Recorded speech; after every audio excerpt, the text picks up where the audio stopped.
केसरी लाल प्रिया स्वानी के साथ में बम्पर फिल्म बन चुका है दोस्तों।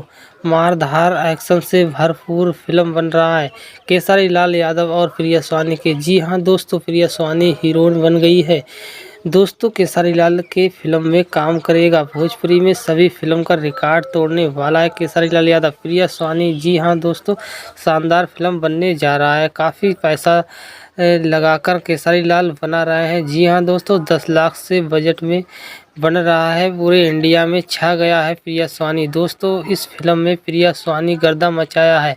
जी हां दोस्तों, अच्छा गाना ऐड किया है केसरी लाल। जी हां दोस्तों, प्रिया स्वानी और केसरी लाल के ये फिल्म देखने के बाद आपका दिमाग घूम जाएगा। जी हां दोस्तों, काफ़ी बजट में बन रहा है और काफ़ी शानदार फिल्म है। जी हां दोस्तों, आप भी देखिएगा तो दोस्तों आप भी कानों पे हाथ धरेंगे दोस्तों। आप भी अगर प्रिया स्वानी और केसरी लाल यादव की वीडियो देखना और उनकी फिल्म देखना ज़्यादा कर पसंद करते हैं तो वीडियो को लाइक करके चैनल को सब्सक्राइब जरूर कर लें, क्योंकि आपको ऐसी ही जानकारी इस चैनल पे डेली की अपलोड मैं करता रहता हूं और आपको देखने को मिलेंगी। तो दोस्तों चैनल को तो बिल्कुल सब्सक्राइब करना ना भूलें। तो मिलते हैं तब तक के लिए नेक्स्ट वीडियो में। जय हिंद, जय भारत।